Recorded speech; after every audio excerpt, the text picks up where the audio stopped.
ভোলা ইলিশা ঘাট থেকে আমি সুমন বিদায় নিচ্ছি। আল্লাহ হাফেজ।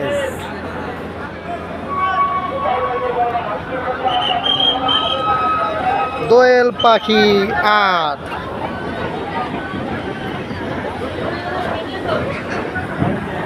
দেখেন আরেকটি লঞ্চ আসছে, দেখেন একটি আমরা যাচ্ছি, হ্যাঁ আরেকটি আসছে।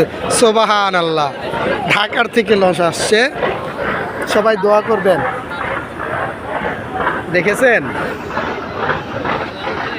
আমরা ইলিশার থেকে ভোলা যাচ্ছি, সরি ভোলার থেকে ইলিশা ঘাট থেকে ঢাকার উদ্দেশ্যে রওনা দিচ্ছি। এই মুহূর্তে আরেকটি লঞ্চ এসে পড়েছে, ওই যে ওখানে একটি, এখানে একটি, আমি এখানে আরেকটি, তার মানে মোটমাট 4টি। দেখেছেন,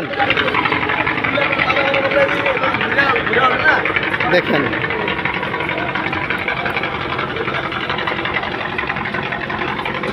একটি, দুইটি, তিনটি, 4টি, আমি একটা 5টা লঞ্চ এখানে আছে ভাই।